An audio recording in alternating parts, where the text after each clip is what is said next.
Section 3, some design principles. So what is a design principle? A design principle is a rule of thumb that helps us to use the basic components as best we can, as well as lay them out in a consistent manner or use them in a consistent manner. So specifically, and hopefully this will help you with your own UI or GUI designs, we'll be looking at buttons, text, images and icons, navigation, alerts and errors, the use of a white space, or sometimes it's referred to as negative space. It doesn't have to be white space, but it's just you using space in general, as well as color. First and foremost, good old buttons. What do buttons do? Buttons perform an action. They therefore usually verb orientated. So things like find, login, buy, submit. Of course, you can have different types of. A button can be called anything, like randomize or generate like generic ID. It could be anything. However, it is important that you know the rules before you go breaking them. So when we look at it, a general rule of thumb that helps me as a designer, but also maybe to help you to frame the labels of those buttons. We use a little rule called the would you like to, I would like to, or wilty wilt. What it tries to do here is just make the label as short as possible by removing pronouns, so things like my account or your account or log into my details. So if you remove that, these sentences will make sense. So would you like to log in? I would like to log in. Would you like to submit your form? Okay, I would like to submit your form. Excuse me? So you can see the difference there, and that can be quite confusing for users. So we use that rule just to sense check things. Now, of course, it isn't the be all and end all, and you can really name a button whatever you like, but that's just a nice way of kind of looking at it and helping you get the best out of it. So some examples of wilty wilt include the good, which is happening here on the left. We've got things like I would like to view all cards, so that's good. And would you like to view all cards? I would like to search. I would like to add to basket. Would you like to add to basket? So it's a bit of a mouthful having to do this every time, but maybe just do that sense check in your head when you're naming your buttons, and it will help you out. Feel free to look at that after as well. So yeah, button appearance. A button should look like a button and not just like a stagnant piece of content or text on the page. It should look interactive. It generally has 3 states. Here it's like normal, hover, and active. Active versus inactive or disabled as well. So normal, it should look like a button, i.e. a light switch looks like a light switch, or a door handle looks like a door handle, or indeed a teapot handle looks like I can pour it. It allows me to pour it. It affords that. The hover state just shows that it's interactive, so as I hover over it, I believe that it can do something because it's giving me feedback. And as I select it or enable it, I know that it's actually doing something in that case. So ways that we do that is through things like drop shadow or color change or indeed a size change. Again, it just depends on the actual style of your GUI, and you go with that. So the next thing is text. So when we are using language or when we're presenting content in the form of text to users, it's very important to avoid technical terms or jargon. By that I mean things like error 404 or please try not to blow up your computer with critical error 0001026593. These kind of things don't make sense for the user, and so avoid them at all costs. If you do have to include technical terms in your GUI for whatever reason, then make sure that you have a link to a glossary that explains it very close to that content. Again, keep the sentences as short as possible. This is approximately about 12 words. Again, it's just allowing users to digest the information that you're giving to them in a slow way and not having to read essays just to figure out what they have to do next. Another important thing, and this really is about making things easier to see and increasing the scannability of a page, i.e. how fast they can read through it, by having a spacing of at least 1.5 lines. So you'll notice this in Word, if you do it by default, it generally is about 1.5 line spacing. If you guys want to know more about that, then tweet me on hashtag GUI101. Sans serif is easier to read. Now this is like an ongoing debate as to whether or not it's easier to read. Generally from a screen, a sans serif font, i.e. a font that doesn't have little decorative bits off the end of it. So for example, as the font that you're seeing here is sans serif. A serif font would be something like Times New Roman, where it has descenders and extenders. I'll move on to that a little bit in a minute. The debate is ongoing as to what's better, and again it depends on your audience and indeed the content that you're trying to display. And also to consider typography. So when I say typography, I mean the type of font that you use to express something. For example, Calibri is easy to read and scan on a computer, but actually Times New Roman is easier to read from a piece of paper. But consider your audience. Again, go back to the needs. Who's going to be reading this? Is it young, cool people that really want to see a new jazzy font, or is it indeed someone more professional who just wants to get through the content as quickly as possible? Always go back to user needs. I quite like this typography image though, because it does kind of show you kind of the individual components of each font. Now we're not expecting you to go and learn all this, but just for your own interest and to know what each thing on each letter is called, then please do get stuck in.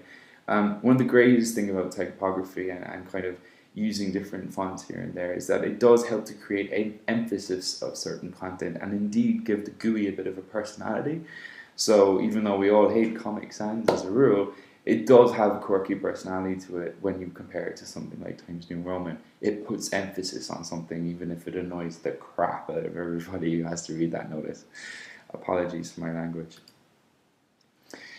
Images and icons. Images and icons are a really, really great way of kind of reinforcing what you're trying to say. But they generally do have to be engaging. They have to draw people's attention. That's not first and foremost. First and foremost is it has to mean something. It has to be meaningful. It makes sense. It must also be consistent. So if you use a key at the start of your system to express security, then make sure you don't change that to express password by the end of the system. Use the icon in the same way throughout your GUI. They also help users to kind of lock on to certain content. So if I start to introduce the idea of a key at the beginning of a GUI, I know that any time I see that key, it's going to relate to a certain piece of content, i.e. security. So it improves the way in which users can scan pages. And finally, it helps increase familiarity. So this is a great way of kind of building up recognition of brand, but also just kind of recognition of the system in general. If I need to find something more quickly, the more times I use this system, the more times I see that icon or image, the more familiar I am with it, and the easier it is for me to use that system.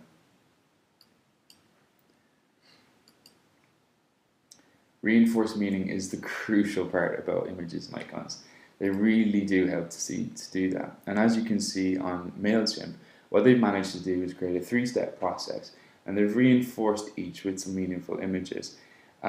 So what's happening at each step? Okay, I'm selecting creating a list from users, and they have some users. I then go through this designing a form process on my computer, which sends out the campaign as multiple newsletters. Again, it just helps me to kind of understand what I'm doing at each of those steps. Next, we have navigation. Navigation is crucial to show users where they are. That's what it should do. It should also show them or allow them to go back, and it should also help them in a step-by-step process to move forward. So here's a really great example of kind of navigation being used to show where they are presently. So here is where I am right now, and this is where I come from. So it allows me to go back very easily. Indeed, if I was on server-side coding, it would show me what I could do next. And you can see this step-by-step approach, and that's probably one of the key things that we're going to latch onto in navigation. So some examples of navigation. Of course, you have the Amazon primary navigation up here, which is grouped into large categories, which I know, okay, I'm looking at paperbacks today, I'm going to click on that. They're groups and large categories of content that allow me to get there really quickly. A different form of navigation is Word, for example, and in this case you can kind of see how they've managed to chunk up similar pieces of content that allows the user again to find what they need more easily. Again, it shows them where they are. I am on home, and where I can go to, all of these different things, and indeed it allows me to go back quite easily too. The next one we got, whoa, I got fancy with these animations, so apologies if anyone just got some kind of virtual seasickness. Yeah, again, these are more examples of vertical or sub-navigation. My Facebook feed is showing me all the different categories I can go to. It's showing me where I am right now as well as where I can go to. Oops, daisy, let's go back. Similarly in Google and in Gmail, you can see where I am and where I can go to, and it allows me to go back just as easily. So step by step, so I've mentioned this kind of earlier. It really is coming down to kind of making sure that the user can do what they want to do without getting frustrated or flustered by the amount of information that might be required to read or indeed input. So we chunk it up into different screens or sections on the screen. The idea here is don't ask too much in one go. Create logical steps. So these might be tabs, they might be next and previous buttons. It can be any way. It can be separate chunks of information on the screen. It's just easier to scan and easier to put in and input information if it's in chunks. And most importantly, and we come back to like the science part, it reduces the cognitive load of the user.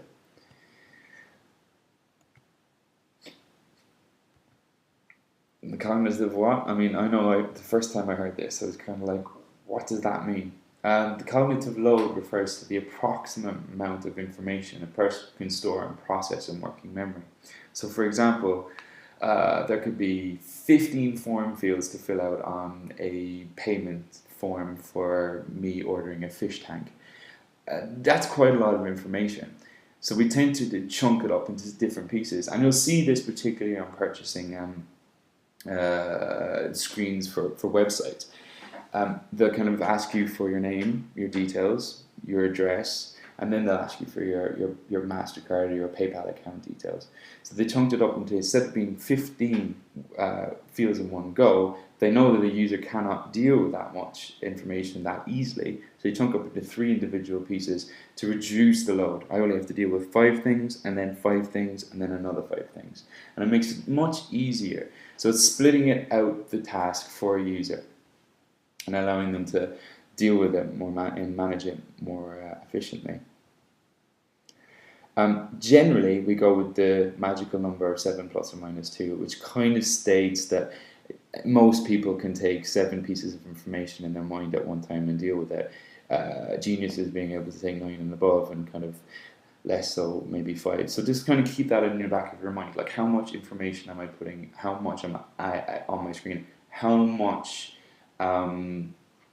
things should I be putting on the next screen. It's kind of how much can I take out here and put on another screen, or how is there an opportunity to have 1 or 2 more pieces here? Does it need to be there? So keep that in the back of your mind. How much am I asking of the user?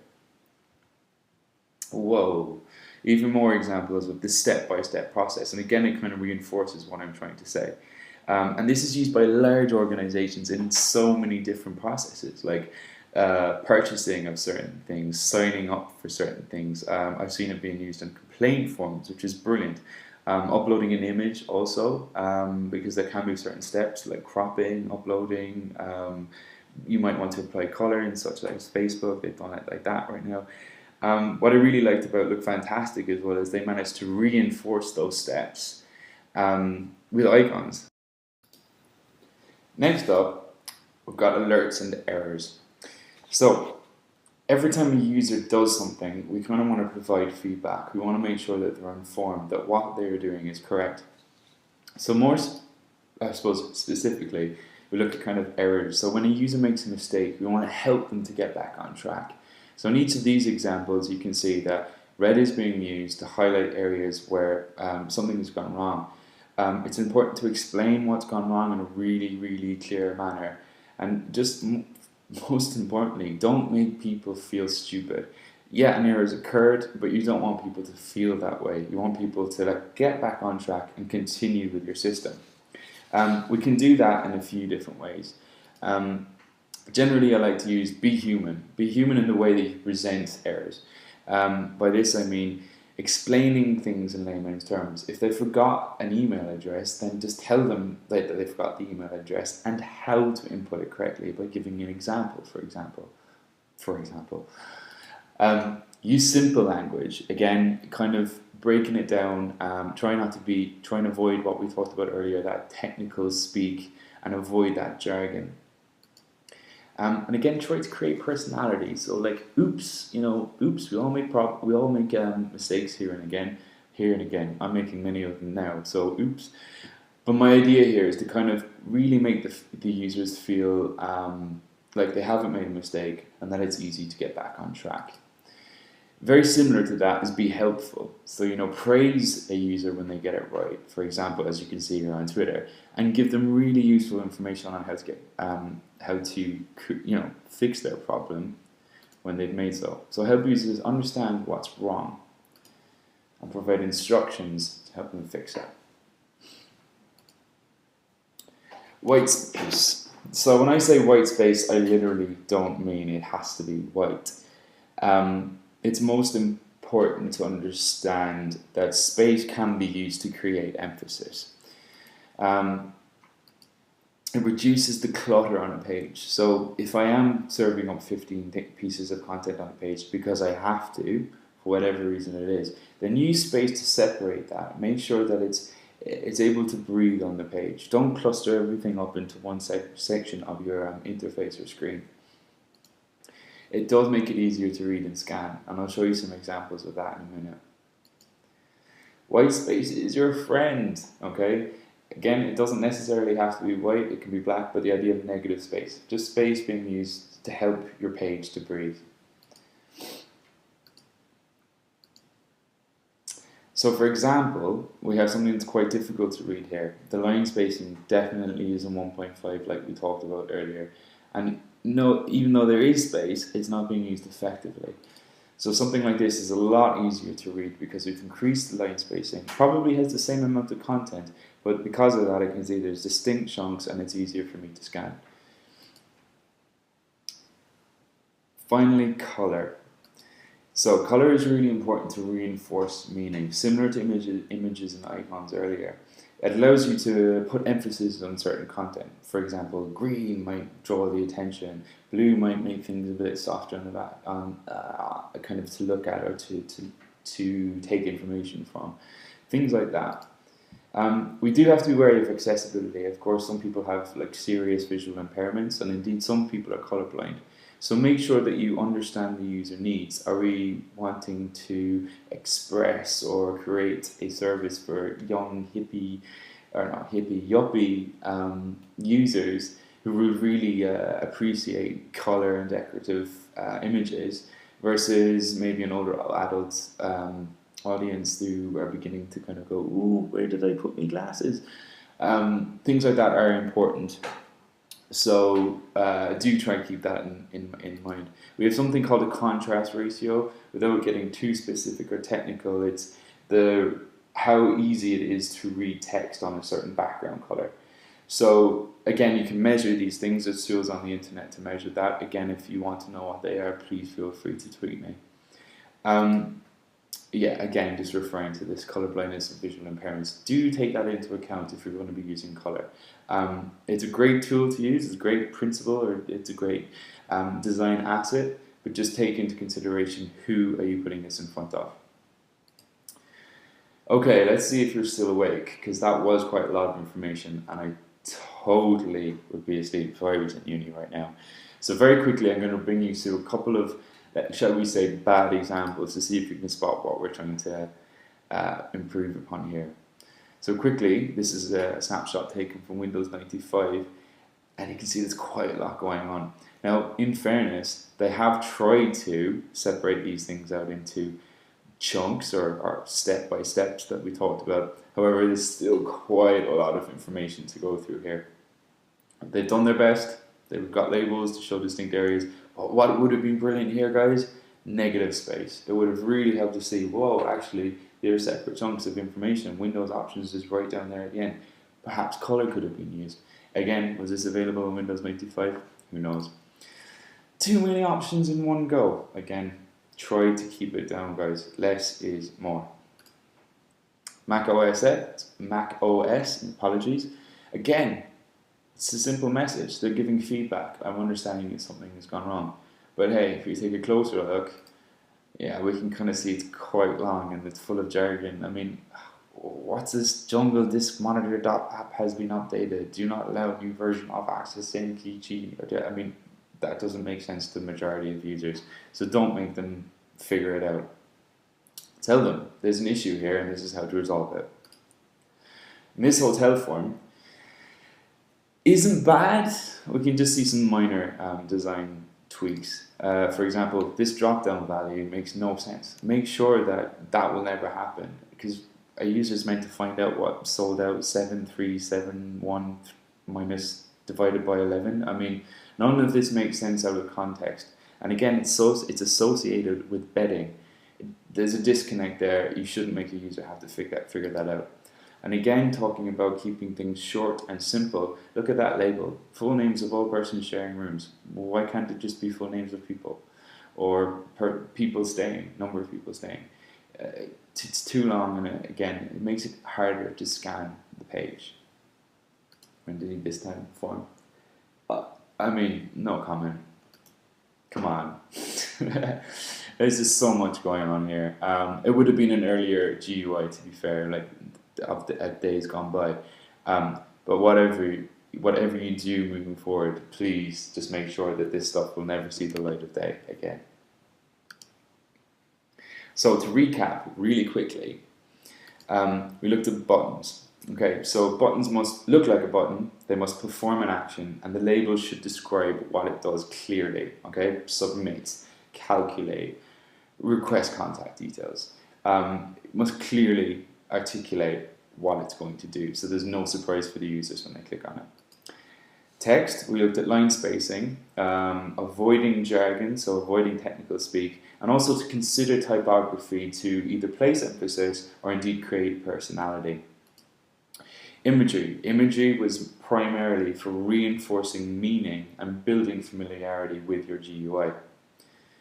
Navigation, it was all about telling the user where they are right now, where they can go, and probably most importantly, allowing them to go back. So having a previous button, for example, would be a good way of helping them get back. Then we looked at alerts and errors, and I think the most important thing here is be human, be helpful. So provide information on what's gone wrong in a very clear manner, as well as allowing them and helping them understand what they need to do next to fix that error. We then looked at white space, which was making things easier to consume in a screen, because it allows people to read and scan the page more easily. And finally, we looked at how color can be used to reinforce meaning. But please, and I do say this with heartfelt passion, please consider your users when you're doing this. Some people cannot see yellow from red or green to blue because of color blindness or indeed any other visual impairment. So just keep that in mind. So that brings us on to section 4.